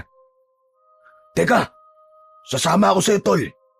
Ipag-iiganti ko rin ang nangyari sa mga kaibigan natin. Wala pang 5 minuto, magmula nang umalis si Kapitan.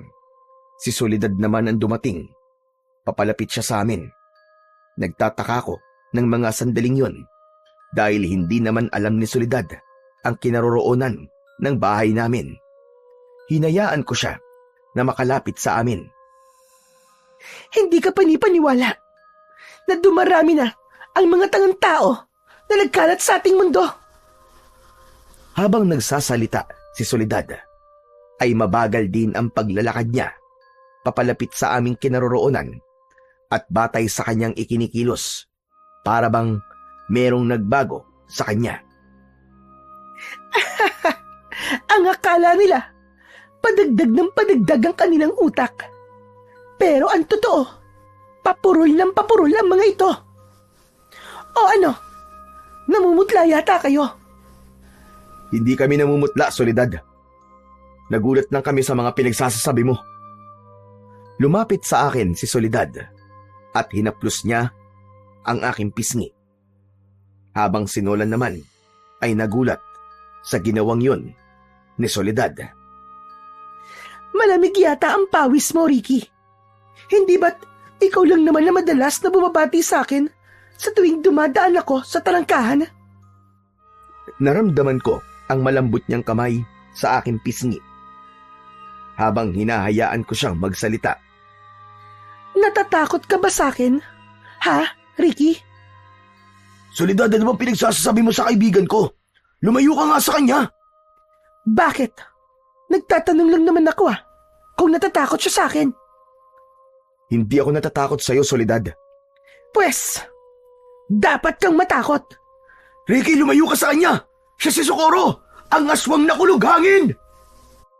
Bigla akong hinila ni Nolan papalayo kay Soledad. Inilabas niya ang malaas niyang dila at ipinakita sa amin kung paanong nagbago ang kanyang anyo bilang isang aswang na kulughangin. Kumulubot ang kanyang balat at lumantad ang naaagnas niyang muka. Tumubo ang kanyang pakpak sa likod at umangat ang paa sa lupa. Sinubukan kong kunin ang salamin sa aking bewang, ngunit wala naman akong mahanap na liwanag na pwede kong pagtapatan ng salamin. Hanggang sa nagsalita si Soledad. Kung gusto nyo na makita ang buhay pa si Pina, pumunta kayo sa aking mansyon. Doon tayo magtuos. Hindi ko makukompleto ang pag-asik ko ng lagim kung hindi magkaganap ang labanan natin sa aking mansyon. Mansyon na inangkin mo sa aking mga magulang. Kahit saan pa tayo magharap, hindi kita uurungan, halimaw ka! Kasabay nun, lumipad na ang aswang at nawala sa madilim na bahagi ng himpapawid. Si Lolo Pino. Biyag niya ang lolo ko, Tol. Teka, sandali lang, Ricky. Paano tayo nakakasigurong nasa mansyon ng lolo mo? Baka naman, nililin lang niya lang tayo. Baka isa tong patibong. Pero Tol, hindi ko maaaring baliwalain ang sinabi niya. Bakit kailangan sa mansyon pa? Sigurado ako na may binabalak siyang gawin. Sa pagkakataong to, kailangan kong tulong mo, Tol. Ikaw ang maglalagay ng sinulid sa palibot ng mansyon at ako ang bahalang magligtas kay Lolo Pino. Nang matapos kami sa pagpaplano, inihanda ko ang mga kakailanganin namin. Pati ang sugat ko sa balikat, tinalian ko yon para hindi ko masyadong maramdaman ang sakit. Nolan, Tol, magdala ka rin ng asin. Nakita ko, natakot siya sa asin nang sabuyan siya ni Lolo. Kahit paano, ay malaki ang maitutulong nun para hindi ka basta-basta masaktan ng aswang. Kung ganun, kailangan natin siya maikulong sa mansyon bago sumikat ang araw. Oo, Nolan. O ano, handa ka na ba? Isang tango ang itinugon sa akin ni Nolan. Saka namin tinahak ang madilim na bahagi ng kakawyan papunta sa mansyon. Dala namin ang lumang gasera, salamin at asin, na magsisilbing sandata namin. Mabilis kaming naglakad papunta sa kinaroroonan ng mansyon. Ricky, yung salamin. Nandito, nasa bulsa ko. Nang mga oras na yon, ay nasa tapat na kami ng mansyon. Nanlaki ang mga mata namin dahil hindi namin inaasahan ang maraming aswang na nakadapo sa bubong ng mansyon. Pero lahat sila ay hindi kumikilos para salakayin kami. Tanging asin at salamin lang ang matibay naming sandata laban sa mga yon. Sigurado ka ba, Ricky, na may kakayahan ng salamin na patayin ng kulughangin? Magtiwala na lang tayo sa salamin. Sa tingin ko, hindi sila aatake sa atin hanggat walang inuutos ang pinuno nilang si Soledad. Halika na! Pumasok kami sa loob at sa pagkakataong yon, halos mapuno ng nakasinding kandila ang loob ng mansyon. Ngunit wala roon si Soledad. Tanging ang nakagapos lang na si Lolo Pino ang nakita naming nakaupo sa sopa. Sugatan ng katawan, ang ipinagtataka namin ay kasama sa biyag ng aswang, si Mang Teban. Teka, bakit pati si Mang Teban kasama? Hindi ko rin alam, Nolan. Pero baka nakita ni Mang Teban si Soledad na inaatake si Lolo, kaya nadamay siya sa pagdukot. Kung ganun, nasa naman kaya si Soledad? Maaaring nasa paligid lamang siya. Naghihintay ng pagkakataon para sumalakay sa atin. Sa tingin ko, Tol, walang malay si Lolo Pino. Talagang pinahirapan siya ng gusto. Habang iginagala ko ang paningin ko, ay nakita kong walang ibang tao na naroroon, maliban sa dalawang biyag na nakagapos sa sofa. Pareho silang walang malay. Nolan, kaya mo ba? Gawin mo ng pinag-usapan natin. Sige, Tol, gagawin ko na. Mabilis na tumakbo paakyat si Nolan, papunta sa silid ng aswang para kunin ang sinulid at karayom, habang ako naman ay nakamasid lang sa paligid. Nang matiyak ko na wala pa roon si Soledad, mabilis kong nilapitan ang mga biyag at kinalagan sila ng tali. Lolo! Lolo, gising! Lolo, gumising po kayo! Tinapik ko ang pisngi ni Lolo Pino para gisingin siya, ngunit hindi siya nagigising hanggang sa magising si Mang Teban. Naku, Diyos ko po! Nasaan ako? Anong lugar to? May dumukot po sa inyo ni Lolo Pino. Nasa loob po tayo ng mansyon ng aswang. Ano? Aswang? May aswang sa mansyong to? Opo, tama ang balita niyo, Mang Teban. Pasensya na pala kayo sa mga nasabi ko nun. Totoong may aswang po sa baryo natin. Sinasabi ko naman sa'yo, di ba? Teka, ikaw lang ba nagpunta rito para iligtas kami? Hindi po, may kasama ako. Si Nolan. Nasa itaas po siya, sa silid ng aswang, para kunin ang sinulid na papatay sa kanya. Halina po, tulungan niyo po akong ilabas dito si Lolo Pino. Hindi ko na natapos ang iba ko pang sasabihin nang mula sa itaas ay nawasak ang bubong ng mansyon. Sabay-sabay na umatake sa amin ang mga alagad ng kulughangin. Inilabas ko ang salamin at naghanap ng liwanag na magagamit ko laban sa mga aswang. Maigpit ko ring hawak ang batuta at lahat ng umatake sa akin ay malakas kong hinambalo sa ulo. Pasadsad na bumagsak ang aswang sa sahig. Dahil sa kaguluhang yun, lumabas si Nolan at sinabuyan niya ng asin ang mga aswang. Nanghina ang mga yun, kaya nagkaroon ako ng pagkakataon para patayin sila. Gamit ang refleksyon na nanggagaling sa liwanag ng kandila, itinapat ko ang salamin sa kanila. Tumama yon sa mukha ng mga aswang at sa isang iglap. Nasunog ang mga ito, pero biglang namatay ang lahat ng mga kandila. Anak ng... Ano nangyayari? Namatay lahat ng mga kandila! Biglang tumawa ng malakas si Mang Teban, saka tumalim ang tingin niya sa akin. Ang dali mo talagang utuin, Ricky. Pain ko lang ang mga aswang na yan. Hindi ka ba nagtataka na madali mo silang napatay? Dahil mga wala naman talaga silang kapangyarihan. Inalam ko lang kung ano ang baon yung sandata laban sa akin. Mga mangmang talaga kayo. Mga mangmang! Ano? Anong sabi mo? Inalam ko lang naman kung ano ang binabalak niyo laban sa akin. Akala niyo ba makakaligtas pa kayo? Hindi na! Dahil kasama na kayo sa buhay na iaalay ko sa aking Panginoon. Hayop ka! Demonyo kan talaga! Ikaw ang aswang na kulughangin na nagpapanggap na reporter. Yung pala, isa kang aswang. Ikaw rin ang pumatay sa mga magulang ko at lolo ko. Ikaw si Soledad! Oo, ako mismo. Unti-unting nagbago ang anyo ni Mang Teban. Naging si Soledad ang lalaki. Yun ang dalawang pagkatao na ginagamit ng isang kulughangin. At sa isang iglap, nagbago ang itsura nito. Naging isang halimaw. Si Nola naman ay nakita kong nakalabas na ng mansyon.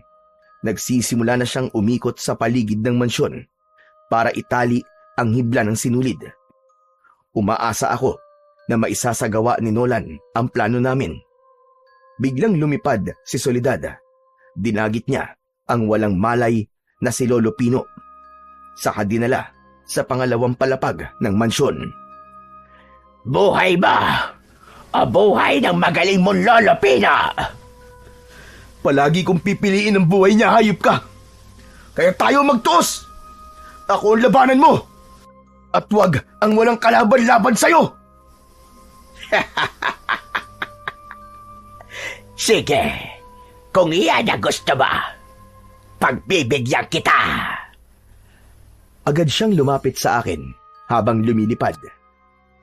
Kaya bago pa siya makaatake sa akin, sinalubong ko siya ng hawak kong batuta. Tumama yon sa mukha ng aswang, ngunit hindi yun ininda at sinuntok niya ako sa dibdib. Bumagsak ako sa sahig habang namimilipit sa labis na sakit. Inutil! Isang mahinang nilalang! Mula sa likod ng aswang, nakita ko na nagkamalay at tumayo na si Lolo Pino. Pumikit si Lolo Pino, saka nagbulong ng mga orasyon sa hangin. Biglang nanigas ang katawan ng aswang. Apo! Sige na! Patayin mo na siya! Patayin mo na ang aswang, Apo! Bilisan mo! Hindi na ako nagsayang ng pagkakataon. Mabilis akong tumakbo paakyat sa hagdan. Hinampas ko ng batuta ang ulo ng aswang na si Soledad. Pagkatapos ay itinapat ko ang salamin sa konting liwanag na pumapasok mula sa nabutas na bubong. Ngunit walang epekto yon. Mga hangay, walang epekto sa akin ang salamin. Isang tambak talaga kayong mga tanga! Mga tanga!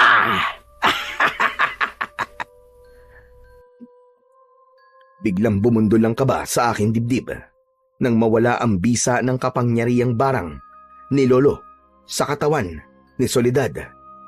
Tumayo ang aswang at kinuha niya ang salamin, saka ipinalo sa aking muka.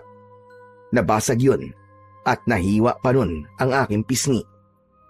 Umagos ang dugo nun habang ramdam na ramdaman ko ang sakit. Sa muling pag-angat ko ng muka, nakita ko na nagpapambuno naman ang dalawa ni na Lolo Pino at Soledad. Nagpapalitan sila ng suntok, mambabarang, laban sa aswang na kulughangin. Saktong dumating naman si Nolan. Ricky! Ricky, tol! Tapos na! Nagawa ko na ang pinag-uutos mo! Nabalot ko na sinulid ang buong mansyon! Tol! Walang epekto sa kanya ang salamin! Huwag kang maniwalang walang epekto ang salamin sa kanya, tol! Pero hindi siya nasaktan kanina eh! Oo, tol! Dahil kulang nito! Itinaas ni Nolan ang karayom sa aking harapan. Tama siya. Yun ang kulang sa lahat ng sinabing kontra sa aswang. Nilapitan namin sina Soledad at Lolo Pino na patuloy pa rin sa pagsusuntukan. Agad kong ibinaon ang karayom sa leeg ng kulughangin. Nahawakan niya ang kanyang leeg at bigla na lamang nagkikikisay ang katawan. Hayop kang demonyo, ang kulughangin ka! Lasapin mo ngayon ang sakit! Mabilis kong itinapat ang salamin sa konting liwanag na nanggagaling sa liwanag ng buwan. Tumama ang refleksyon nun sa mukha mismo ng aswang. Hindi! Hindi maaari ito! Hindi niyo ako maaaring mapatay! Hindi! Pagkatapos nun, walang ano-ano, umusok ang katawan ng aswang. Lumipad siya ng paikot-ikot sa mansyon. Hindi siya makalabas, kaya mas lalo siyang umangil ng malakas. Si Lolo Pino naman ay naupo sa sahig at nagsimulang magsagawa ng isang ritual. Sa kagustuang tumakas ni Soledad, bumangga siya sa dingding, habang ako naman hawak pa rin ang salamin. Kahit saan magpunta ang aswang, sinusundan ko siya ng liwanag na nanggagaling sa salamin. Ricky Apo, ganyan nga! Hawakan mo lang ang salamin! Kahit na anong mangyari, wag mo siyang pakakawalan ng liwanag ng salamin! Dahil sa pagwawala ng aswang, lumapag siya sa sahig at hinampas niya kami ng pakpak. Naiwasan ko yun, ngunit ang kaibigan kong si Nolan ay tinamaan. Bumagsak siya ng pasadsad sa sahig. Mas lalo ko namang inilapit ang salamin sa kanyang muka, kasunod ng aking panalangin sa Panginoong Diyos. Panginoon ko, nagsusumamo ako sa inyo.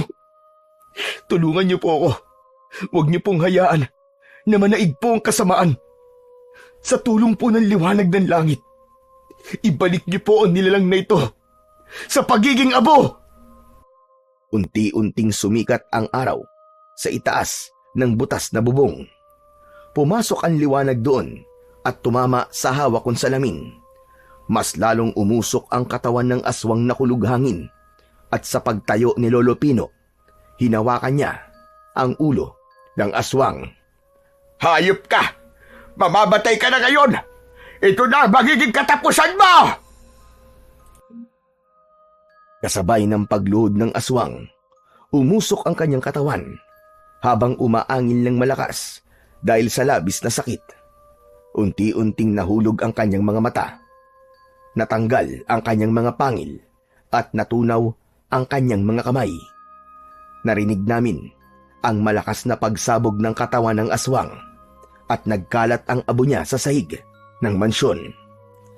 Saka lang naramdaman namin ni Lolo ang panghihina ng aming katawan. Bumagsak kami sa sahig, katabi ni Nolan. Nasugatan din ito, gawa ng aswang na kulughangin. Hanggang sa tuluyang sumikat na ang araw sa buong paligid. Ricky, Tol, Lolo Pino, para pong may mga tao sa labas ng mansyon na. Naririnig niyo po ba? Siguro, sina Kapitan na yan. Tara na, lumabas na tayo. Wala nang manggugulong aswang sa mansyon at sa ating baryo. Ako naman ay malungkot na naluluwa dahil iiwan ko na ang mansyon na dati ay pag-aari ng aking mga magulang. Naramdaman ko na inakbayan ako ng kaibigan kong si Nolan. Tol, ang mabuti pa, kalimutan mo na ang mga nangyari. Ang mahalaga, hindi ka na makakaranas ng masasamang panaginip, di ba? Dahil nabigyan mo na ng hustisya ang nangyari sa iyong mga magulang. Oo, Tol. Maraming salamat, Tol, sa lahat ng naging tulong mo sa amin. Sus, ano ka ba? Maliit na bagay lang yun. Ganun naman talaga magkakaibigan, di ba? Nagtutulungan. Hala, sige na. Lumabas na tayo rito. Kaya niyo bang maglakad? Kaya naman po, Lolo Pino. Paglabas namin ng mansyon, ay bumungad sa aming harapan ang mga kasama ni Kapitan na mga tanod. Tuwang-tuwa silang lahat na napatay na namin ang aswang na kulughangin na pumapatay sa mga biktima sa aming baryo. Ngunit meron pa ring lungkot ang ibang naroon. Dahil nga nawalan sila ng mahal sa buhay. Pagkatapos naming maikwento ang tungkol sa aswang na nakatira sa mansyon, magkakasabay kaming umuwi pabalik sa aming mga bahay.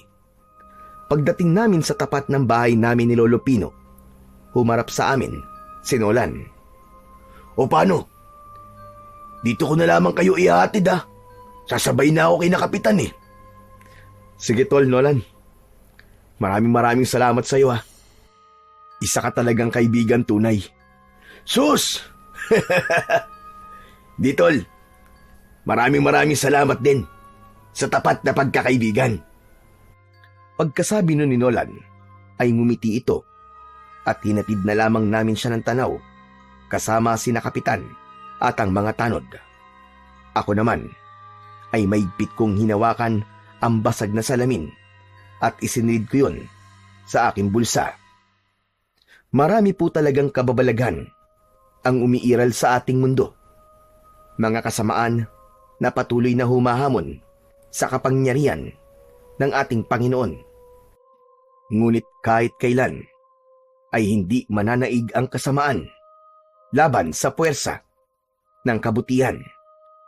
Gaano man kaliit ang isang bagay, kapag ginamit ito sa kabutihan laban sa kasamaan, ay magagawa pa rin itong magtagumpay laban sa kampon ng kadiliman. Sa kasalukuyan po, ay isa na akong kapitan sa baryo ng Alfonso, at sa ilalim ng pamumuno ko, wala ng mga magnanakaw na gumagawa ng kasamaan. Ipinagmamalaki ko po ng lahat ng mga mamamayan sa aking nasasakupan ay disiplinado at nagtutulungan. Sa katunayan nga po, ay madalas na kaming napapasama sa mga baryo na nabibigyan ng parangal. Bilang isang payapa at matulungin na mamamayan, hindi na rin po ako nagkaroon ng masasamang panaginip sapagkat tuluyan ang nasagot ang aking katanungan. Dahil yun pala ay bahagi ng aking nakaraan na hindi ko dapat makalimutan. Sa ngayon po, ay tumigil na rin si Lolo Pino sa paggamit ng ganong klaseng kapangyarihan. Muli ay nagpapasalamat po ko sa pagbabasa nyo sa aking natatanging kwento. Lubos na nagpapasalamat, Ricky.